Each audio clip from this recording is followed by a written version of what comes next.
오늘부터 이스라엘의 세 번째 왕인 솔로몬에 대한 이야기가 본격적으로 시작이 됩니다. 그리고 이 내용은 꽤 길게 11장까지 계속되어집니다. 그러니까 열왕기서의 전체적으로 볼 때에 마치 사무엘서에서 사울과 그리고 다윗이 주된 그러한 주인공이었던 것처럼 솔로몬도 그러한 부분을 차지하고 있습니다. 그렇다고 해서 굉장히 많은 부분은 아니기 때문에 전체적인 비율로 보면 그렇게 많지는 않지만, 그럼에도 불구하고 이 솔로몬의 이야기가 중요한 것은 솔로몬을 기점으로 해서 나라가 둘로 나뉘어지고, 그리고 나뉘어진 가운데에도 하나님께서 약속하신 약속이 흐르는 줄기가 있거든요. 이 유다 족속들을 통해서, 유다라고 하는 남유다라고 하는 나라를 통해서 다윗에게 약속하신 이 언약의 줄기가 흘러가거든요. 그러한 점에서 솔로몬을 이해하는 것은 아주 중요합니다. 여러분이 만약 여러분의 아이들에게 영어 이름을 지어야 된다 하면 솔로몬이라는 이름을 사용하시겠습니까? 솔로몬이 지혜의 왕이지 않습니까? 그리고 힘이 있었던 왕, 부귀 영화를 누렸던 그런 사람입니다. 그런데 그 사실을 알면서도 선뜻 대답하기가 어려우시죠. 사실 우리만 그런 건 아닙니다. 미국인의 성과 이름을 통계적으로 조사하고 그것을 발표하는 사이트가 있습니다. mynamestate.com이라고 하는 곳인데, 그곳을 들어가서 살펴보니까 미국인 10만 명 가운데에 솔로몬이라는 이름을 가진 사람은 5명에 불과해요. 굉장히 적은 거죠. 미국 사회보장국이라고 하는 SSA의 그 아기 이름 데이터베이스를 조사했는데 100년치 자료를 분석했어요. 그리고 솔로몬이라고 추정되는 그 인구를 헤아려 봤더니 19,767명에 불과합니다. 제가 어제 들어가서 살핀 조사니까 오늘은 또 달라졌을지 모르겠네요. 가장 많이 사용하는 이름은 존, 그러니까 요한, 그리고 두 번째는 제임스, 성경식으로 하면 야고보, 그리고 세 번째가 데이빗, 우리가 잘 아는 다윗. 이렇게 순서가 그렇게 정해져 있더라고요. 솔로몬은 순위에 들지도 못해요. 그 이유를 아시겠죠? 여러분 가운데 혹시라도 내가 아들 낳으면 솔로몬이라고 해야지 이렇게 생각하셨던 분들도 솔로몬의 이야기가 마무리되는 11장까지 가면 아마도 제가 단언하건대 그 생각을 거두게 될 겁니다. 솔로몬이라는 이름을 붙이고 싶지가 않아요. 법률 회사라든가 혹은 TV 프로그램도 아주 오래전이긴 하지만 솔로몬이라는 타이틀을 붙이긴 했었습니다만 내 아이에게는 그 이름을 붙이고 싶지 않아요. 물론 그렇다고 해서 이 솔로몬에게 과오만 있었던 것은 아닙니다. 오늘부터 살펴볼 몇 장, 적어도 8장까지는 참 괜찮다 싶은 그러한 면이 솔로몬에게도 있습니다. 솔로몬 왕에 대한 그 여러 가지 이야기들, 그리고 그에 관계된 사건들을 살피면서 우리의 신앙과 믿음에 유익이 되는 그러한 시간들이 되었으면 참 좋겠습니다. 여러분 경청하시면서 하나님께서 주시는 은혜를 받으시는 그러한 여러분 되시기를 주님의 이름으로 축복합니다. 이 3장의 말씀은 세 부분으로 되어 있습니다. 첫 번째 부분은 하나님께 소원을 아뢰는 그러한 솔로몬에 대해서, 그리고 두 번째는 솔로몬의 소원을 이루어 주시는 그러한 하나님, 그리고 마지막으로는 하나님께서 솔로몬의 간구에 그 소원에 응답하셨다는 것을 확신할 수 있는 어떤 한 사례가 기록되어 있습니다. 그 사례는 우리가 잘 알고 있는 내용이죠. 밤중에 두 여인이 잠을 자다가 누군가의 아이가 눌려 죽게 됩니다. 그리고 다음날 이 두 여인 모두가 자기의 아이라고 주장을 하는 거죠. 그 문제를 아주 명쾌하게 해결을 해준 사건이 바로 이 열왕기상 3장 마지막 부분에 기록되어 있는 것입니다. 그런데 이 이야기를 처음 시작하기 전에 서론 부분에서 3장 앞부분에서 솔로몬에 대한 세 가지 사실을 이 열왕기 저자는 언급하고 있는데 그 세 가지가 무엇인가 하면 이집트 왕 바로의 딸과 했던 정략 결혼에 대해서, 그리고 자기의 왕궁과 여호와의 성전 그리고 예루살렘 주위에 성들을 지은 이 건축 사업에 관한 이야기, 그리고 마지막으로 산당에서 제사하고 분향한 사건을 다루고 있어요. 마치 스쳐 지나가듯이 흘리는 이야기처럼 그렇게 기록되어 있지만 이 세 가지 사건은 솔로몬에게 있어서 아주 중요한 내용들입니다. 이것들은 솔로몬의 통치 가운데에서 영광스러운 일들과 수치스러운 일들을 섞어 놓은 것이기 때문이에요. 하나님이 솔로몬을 찾아오셔서 기뻐하시며 그에게 지혜를 주신 일, 이것은 당연히 솔로몬의 영광스러운 일에 해당되겠죠. 그리고 또 그 지혜를 통해서 많은 축복을 누리게 한 일, 또 성전과 궁궐, 많은 건축 사업을 하게 하신 일, 그리고 나라의 부국강병, 이 모든 것들은 영광에 해당되는 일들일 것입니다. 그러나 오늘 말씀의 1절에서 말하고 있는 것처럼 이방 여인들과의 결혼, 그것을 대표하는 것이 무엇이죠? 이집트 딸과의 결혼. 이것과 더불어서 산당에서 드려진 예배는 솔로몬의 영적인 몰락과 함께 이스라엘의 분열, 이것과 관계된 가장 수치스러운 사건의 시작이다, 이렇게 이야기해도 틀리지 않을 것입니다. 그러면서 솔로몬의 이야기 가운데서 가장 먼저 다루고 있는 것이 무엇인가? 열왕기 기사는 바로 기브온 제사를 다루고 있습니다. 기브온 산당에서 제사하는 것, 그것은 특별히 문제가 되지 않았어요. 성전이 없었기 때문에. 그러나 그럼에도 불구하고 이 글을 쓴 저자는 이 산당에서 드린 제사에 태클을 걸고 있습니다. 왜냐하면 이 당시에 하나님의 법궤가 어디에 있었느냐? 이미 법궤는 예루살렘에 있었거든요. 그러니까 하나님의 법궤가 있는 곳에서 제사를 드려야 되는 것이 마땅하지 않냐? 장막만 남아있는 기브온에 가서 제사하는 것이 맞냐라고 이 저자는 의도적으로 이야기하고 있는 거예요. 그러면서 그것이 문제가 있다라고 이야기하고 있는 것이죠.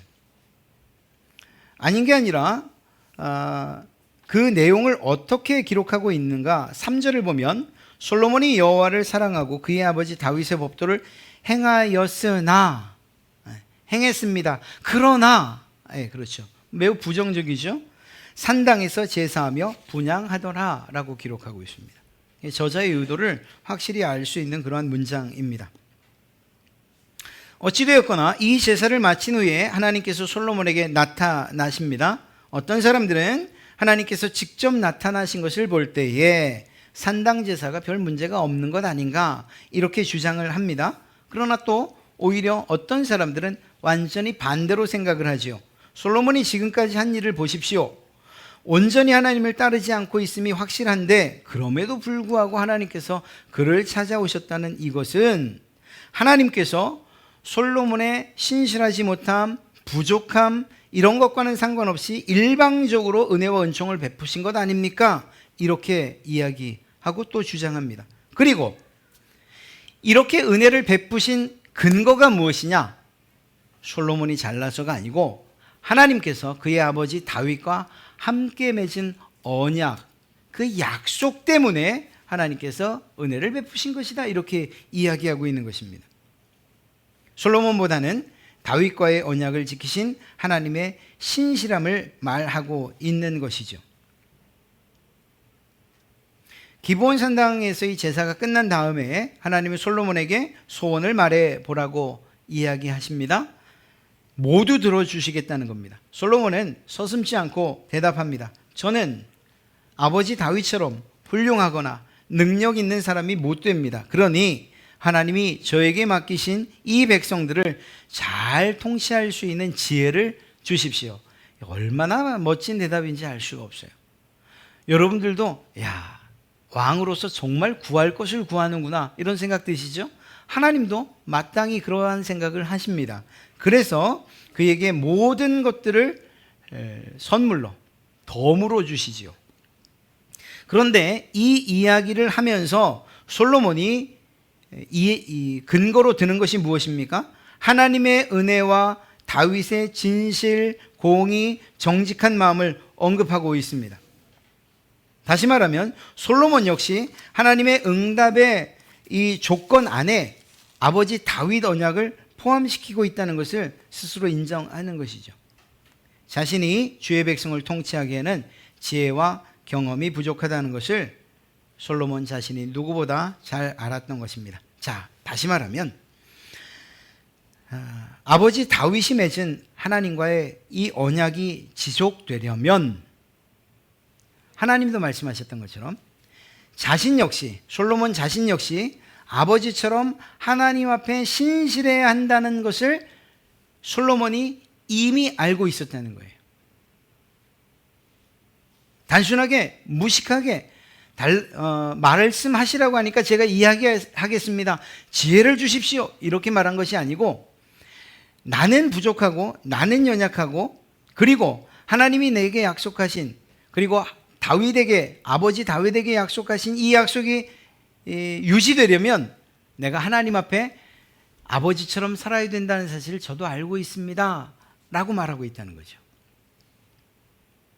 솔로몬이 이 기브온 산당과 이때의 요청과 하나님의 응답을 통해서 그가 잘 된다 하더라도 그것이 온전히 자기의 탓이 아니라는 사실을 이미 알고 있었다는 것입니다. 자, 솔로몬의 요청은 분명합니다. 쉬운 성경을 보면 더 명확하게 알 수 있어요. 저에게 주님의 백성을 다스릴 수 있도록 옳고 그름을 가려 판결할 수 있는 지혜를 주십시오. 옳고 그름을 판결할 수 있는 지혜. 주께서 지혜를 주시지 않는다면 이렇게 많은 주님의 백성을 제가 어떻게 다스릴 수 있겠습니까? 여러분, 솔로몬은 이미 알고 있었어요. 자신이 구하는 지혜의 시작이 무엇인지 알고 있었어요. 무엇이죠? 듣는 것입니다. 듣는 것. 공자는 지혜를 얻는 데 세 가지 방법이 있다고 이야기합니다. 첫 번째는 사색, 그러니까 명상에 의한 것인데 이게 가장 고상한 방법이고, 두 번째는 모방으로서 가장 쉽지만 그러나 만족스럽지 못한 방법이고, 셋째는 경험을 통해 얻는 것인데 제일 어려운 것이다. 어떤 불교인은 지혜를 얻기 위해선 사람이 자신의 선입관을 버리고 열린 마음을 가지고 모든 일, 모든 사람, 모든 사건을 대하는데 배우는 자세로 임하면 됩니다. 이렇게 이야기해요. 여러분들도 대답하실 만한 대답이죠. 또 어떤 사람은 이렇게 말해요. 아니, 많은 경험을 하는데 그만큼 많은 실수를 하면 그러면 그것이 그 사람의 지혜가 되는 것이지, 이렇게 이야기합니다. 세상이 말하는 지혜, 이 지혜들의 공통점을 아시겠습니까? 사실 공자, 어떤 불교인, 또 어떤 사람이라고 말했지만 대부분의 지혜를 얻고자 하는 세상 사람들의 방식이 똑같아요. 그것은 무엇인가 하면 그러니까 지혜를 얻고자 하는 당사자가 무엇인가를 해야 한다는 거예요. 사색이나 명상, 모방이나 경험, 배움, 심지어는 실수까지 그 사람이 한 것을 통해서 지혜를 얻을 수 있다고 말하고 있어요. 아마 우리가 오늘 하나님의 말씀을 몰랐다면 내가 지혜를 어디서 구할까? 지혜를 어떻게 얻을 수 있을까? 지혜를 가르쳐주는 학원이 없지 않을까? 좋은 스승을 만나면 지혜롭지 않을까? 왜냐하면 우리는 지혜롭게 살고 싶으니까. 적어도 세상 살면서 참 당신은 어리석어요, 이런 얘기는 듣고 싶지 않지 않습니까? 그러니 지혜를 갈구한다면 무엇인가 내가 해야 될 것들을 먼저 생각하실 거예요. 세상은 그렇게 우리에게 내가 해야 될 것, 우리가 해야 될 것에 대한 대답을 주고 있습니다. 그러나 성경은 아주 분명하고 명확하게 이야기합니다. 잠언 9장 10절 말씀을 보면 여호와를 경외하는 것이 지혜의 근본이요 거룩하신 자를 아는 것이 명철이니라. 또한 지혜의 왕이라고 할 수 있는 솔로몬도 이 부분에 있어서만큼은 단호하게 말하고 있습니다. 참된 지혜는 내 속으로부터 나오는 것이 아니라, 가르침을 받거나 배우는 것이 아니라, 내 노력에 의한 것이 아니라 위로부터 오는 것이라고 이렇게 말하고 있습니다. 그렇습니다. 지혜는 하나님께로부터 나오는 것입니다. 그렇기 때문에 지혜는 하나님께 구해야 하는 것이고 하나님의 말씀을 들어야 하는 것입니다. 야고보서 1장 5절에 너희 중에 누구든지 지혜가 부족하거든 모든 사람에게 후히 주시고 꾸짖지 아니하시는 하나님께 구하라 그리하면 주시리라. 우리가 읽은 말씀 이 3장 9절에도 듣는 마음을 종에게 주사 주의 백성을 재판하여 선악을 분별하게 하옵소서라고 기록하고 있지 않습니까? 사랑하는 성도 여러분, 우리가 걷는 이 나그네 길에서, 이 인생길에서 지혜자의 삶을 살고 싶지 않으십니까? 그렇다면 우리는 가장 먼저 듣는 마음을 회복시켜 주십시오 라고 기도해야 할 줄로 믿습니다. 하나님, 제가 듣는 마음을 회복할 수 있도록 저에게 은혜를 베풀어 주십시오. 이것을 우리가 조금 착각해서 사람의 말도 듣는, 그것도 지혜를 얻는 길이 될 겁니다. 그러나 오늘 성경에서 말하고 있는 것은 하나님의 말씀을 듣는 마음을 이야기하고 있는 것, 분명히 아실 수 있겠죠? 우리는 대부분 듣기보다는 말하기를 좋아하는 그러한 경향을 가지고 있습니다. 이게 사람들과의 관계만은 아니에요. 우리가 잘하는, 여러분들이 정말 열정적으로 하는 그 신앙의 행위, 기도를 한번 생각해 보십시오. 그 기도를 할 때에 우리가 말하는 것을 좋아합니까? 아니면 하나님의 말씀을 듣는 것을 좋아합니까? 우리는 일방적으로 하나님께 우리의 기도를 쏟아놓는 것들을 참 좋아해요. 그리고 그것들이 열정적으로 이루어지면 내가 오늘 무엇인가 신앙적으로 한 건 한 것 같은 그런 생각들을 합니다. 그게 잘못된 것은 아니지만 그에 비하여서 하나님의 음성을 듣기 위하여서 잠잠히 기다리는 일들도 우리에게 필요하다는 거예요. 이렇게 말 잘하는 것을 지혜롭다고 세상 사람들도 또 우리도 여길 때가 많습니다. 그러나 아니죠. 하나님의 말씀을 듣는 것, 잘 듣는 것이 지혜의 시작이고 그분의 말씀에 순종하는 것이 참된 지혜인 줄로 믿습니다. 정말 지혜로운 사람, 하나님께서 주신 지혜를 가지고 사는 사람들의 삶에 대해서 야고보 사도는 이야기하고 있습니다. 야고보서 3장 17절에 화평하게 하는 자들은 화평으로 심어 의의 열매를 거두느니라.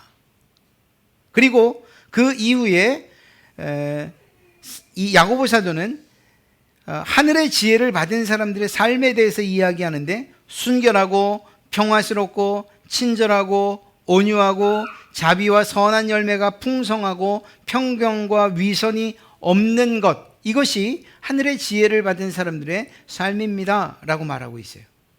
일부러 의식적으로 내가 이렇게 살아야지가 아니라 하나님께서 주시는 지혜를 가지고 살아가는 사람들, 주신 지혜를 가지고 잘 판단하고 그리고 선택하는 사람들의 삶의 결과가 이렇게 나타난다는 것입니다. 지혜자는 하나님을 경외하는 사람이기 때문에, 지혜자는 하나님의 말씀을 마음으로 듣는 사람이기 때문에, 하나님의 말씀에 순종하는 사람이기 때문에 야고보 사도가 이야기한 이러한 삶을 자연스럽게 살 수밖에 없다는 것이죠. 그리고 이 모든 아름다운 열매는 그 특징이 무엇이냐? 자신을 위한 열매가 아니라 타인을 위한 것이라는 것을 우리는 알 수 있습니다. 지혜자라면 자신의 탐욕만을 위한다. 그는 세상에서는 지혜자라는 소리를 들을지 모르지만 적어도 하나님이 주신 지혜를 지닌 그런 사람은 아닌 것입니다. 솔로몬의 이야기로 돌아오면 안타깝게도 3장의 말미에 기록되어 있는 이 명판결을 마지막으로 솔로몬이 그 놀라운 지혜를 다른 사람들을 위해서, 백성들을 위해서 사용했다는 내용을 찾아보기 힘들어요. 자신에게 있는 지혜를 자랑질하는 그런 솔로몬의 모습이 보여요. 그 지혜로 자신의 세력들을 부풀리는데 돈뿐만 아니라 영토를 확장하는 이러한 일들, 이방 나라들과의 외교, 그리고 그 외교의 중심에는 정략 결혼이 있습니다. 그러니까 이런 방식으로 그렇게 나라의 부국강병을 이야기하지만 그건 역시 하나님께서 당시의 국제 정세를 이스라엘에게 유리하도록 인도해 주신 결과라는 사실을 우리는 알고 있어요. 이미. 무엇보다 백성을 잘 통치하라고 주신 이 지혜를 가지고 20년 이상 건축 사업을 합니다. 그리고 그 일에 백성들이 노역으로 끌려오고 자신의 가정을 돌보지도 못한 채 그러면서도 세금은 과중하게 부과가 돼서 이것이 나중에 원성을 사게 되죠. 주신 지혜로 백성들을 잘 통치했냐? 꼭 그렇게만은 대답할 수 없다는 거예요. 사랑하는 성도 여러분, 하나님께 구한 지혜, 하나님의 말씀을 듣는 마음으로 얻은 지혜, 하늘로부터 온 지혜를 우리는 선용해야 할 줄로 믿습니다. 참된 지혜자가 되셨다면 여러분의 지혜로 인해서 앞서 말씀드린 야고보 사도가 권하는 삶을 우리는 마땅히 살아가야 할 것입니다. 평화를 사랑하는 삶, 너그럽고 친절하며 온유한 삶, 지혜가 있다면 자비와 선한 열매가 가득한 그러한 삶을 살아야 한다는 거지요. 타인에 대해서 편견과 위선이 없는 이러한 삶, 이것이 지혜자의 삶인 것을 우리는 알아야 하고 또 그러한 삶을 사시는 여러분 되시기를 주님의 이름으로 축복합니다. 한 가지를 더 말씀드리고 말씀을 마치려고 합니다. 앞서 제가 지혜는 하나님과 타인을 위해 사용되어야 한다고 말씀드렸죠. 맞습니다. 일반적으로 그렇습니다. 야고보 사도가 이야기하는 지혜자의 삶의 대부분이 그렇습니다. 그런데 꼭 그렇지만은 않습니다. 야고보 사도가 이야기하는 지혜자의 첫 번째 열매를 살펴보면 그것은 자기 자신과 관계된 것임을 알 수가 있습니다. 첫 번째가 무엇이었죠? 바로 순결입니다. 순결, 성결. 지혜와 순결이 매칭이 되십니까? 우리가 알고 있는 지혜는 그 지혜를 통해서 내가 어떤 유익을 누리거나 다른 사람들을 이롭게 하는 데 사용되기 때문에 성결과 순결은 지혜자와 관계없는 삶의 덕목이라고 생각을 합니다. 그런데 그렇지 않다는 거예요. 하나님께 받은 바 하늘의 지혜를 여러분들을 위해서 사용하실 때에는 반드시 성결과 순결, 이것이 기준이 되어야 된다는 것입니다. 우리는 많은 사람들을 만나고 많은 사건들을 경험해야 하고 또 순간순간 그보다 더 많은 결정과 판단을 하며 살아야 되는 거예요. 그것이 우리의 인생입니다. 그런데 그때에 그 판단과 결정의 때에 내 생각이나 내 경험이나 내가 교육받은 것이나 내가 얽히고 설킨 그러한 관계들 가운데에서 판단하고 결정할 것인가? 솔로몬의 오늘의 대답, 적어도 오늘의 대답과 야고보의 대답은 그게 아니에요. 아닙니다. 그것이 아니고 당신이 거룩한 삶을 사는 것을 기준으로 그 지혜를 사용하십시오. 이렇게 이야기하고 있습니다. 어떤 결정이 무엇을 선택하는 것이 성도로서 하나님의 백성으로서 더 거룩하고 더 성결한 삶을 사는데 유익한지 그것을 판단해서 결정해야 된다는 것입니다. 무슨 결정과 무슨 판단을 하든지 말입니다. 또한 오늘 솔로몬이 이야기했던 것처럼 무엇이 선인지 무엇이 악인지 구별할 수 있는 그런 지혜를 다른 사람이 아니라 바로 나에게 적용시켜야 된다는 것이죠. 내 지혜로 보니 당신은 그런 결정하면 그것은 악한 일입니다. 이렇게 말하지 말라는 거예요. 그것은 그 사람이 자신의 지혜로 판단할 일이에요.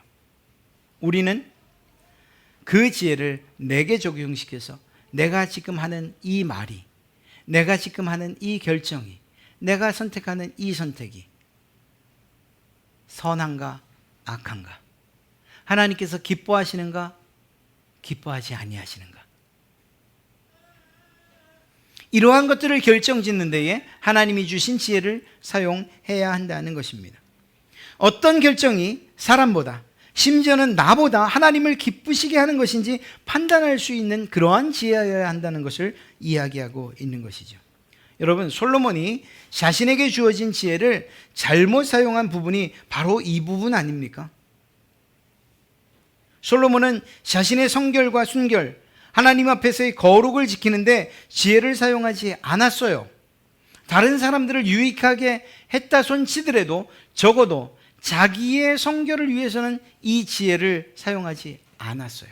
다른 사람들의 선과 악은 구분하고 옳고 그름은 판단했는지 모르지만, 그러나 적어도 자기가 하나님 앞에서 어떻게 살아야 하는가에 대해서 하나님이 주신 지혜를 사용하지 않았어요. 만약에 그가 하나님께서 주신 지혜를 자신의 성결을 위해서 사용했더라면 우리는 우리의 자녀들 이름에 솔로몬이라는 이름을 너무나도 자연스럽게 붙이고 싶어 했을 거예요. 이 솔로몬. 안타깝게도 최고와 최상의 왕으로 시작했으나 최악의 왕으로 기억되고 있는 이유, 그 지혜를 자기 삶의 기준으로 삼지 않았기 때문이에요. 사랑하는 성도 여러분, 다시 말씀드리지만 우리는 하나님의 지혜, 하늘로부터 온 지혜를 소망하고 또 그 지혜를 가지고 살고 싶어하는 사람들이에요. 또 그렇게 살아가실 줄로 믿어요. 그때 이 지혜를 가장 아름답고 그리고 바르게 사용하는 방법은 무엇이냐? 내 삶의 기준에 그 지혜를 두는 거예요. 그래서 어떠한 선택을 하시든지 간에 내가 어떻게 하면 더 많이 벌 수 있는지, 어떻게 하면 더 건강한지, 어떻게 하면 내 자식들에게 유익이 되는지, 다른 사람들 집 밟는 것 이런 것 생각하지 않고 나 잘 되는 데에 그 지혜를 사용하시는 것, 그건 지혜라고 말할 수 없겠죠. 그렇게 사는 것이 아니고 내가 하나님 앞에서 올바로 사는 데에 우리의 지혜가 적극적으로 사용되기를 바랍니다. 우리가 간절히 구하는 지혜, 하늘로부터 오는 지혜, 하나님께서 반드시 주셨고 여러분에게 또 주실 줄로 믿습니다. 그러나 지혜의 근본이 하나님을 경외하는 것이라는 사실을 잊지 맙시다. 타인을 유익하게 하기 이전에 그 지혜는 바로 나의 성결과 순결, 하나님 앞에서의 구별된 삶을 살아가는데 사용되어야 하기 때문입니다. 예배당, 이곳에서 하나님의 말씀을 듣고 깨닫는 것으로 만족해서는 안 됩니다. 말씀을 듣고 깨닫는 것을 통해서 얻은 이 지혜를 가지고 세상 속으로 나가야죠. 많은 유혹과 그리스도인의 삶을 포기하게 하는 세상에 그러한 도전들이 많지만, 그러나 그것에 맞서서 하늘로부터 오는 그 지혜로 말미암아 거룩과 성결의 삶을 개인적으로 살아내야 하고, 더 나아가서 그것이 완성되었을 때에 나보다는 다른 이들을 위한 지혜로운 지혜자가 되어야 하지 않겠습니까? 그렇게 다른 사람들을 위해서 아름다운 삶의 열매를 맺는 것, 가기만 하면 그 지혜로 말미암아 싸우던 곳이 화평해지고 평화로워지고, 여러분들이 가진 그 지혜가 여러분을 친절하게 만들고 온순하게 만들고 여러분을 통해서 자비가 베풀어지게 만들고 선한 열매가 풍성하게, 그리고 우리가 바라보는 눈에 편견과 위선이 없어서 결국은 하나님도 그러하다는 것을 여러분의 삶을 통해서 나타내야 하지 않겠습니까? 그것이 하나님께서 우리에게 주신 지혜로 말미암아 우리가 살아가야 될 삶의 방향인 줄로 믿습니다.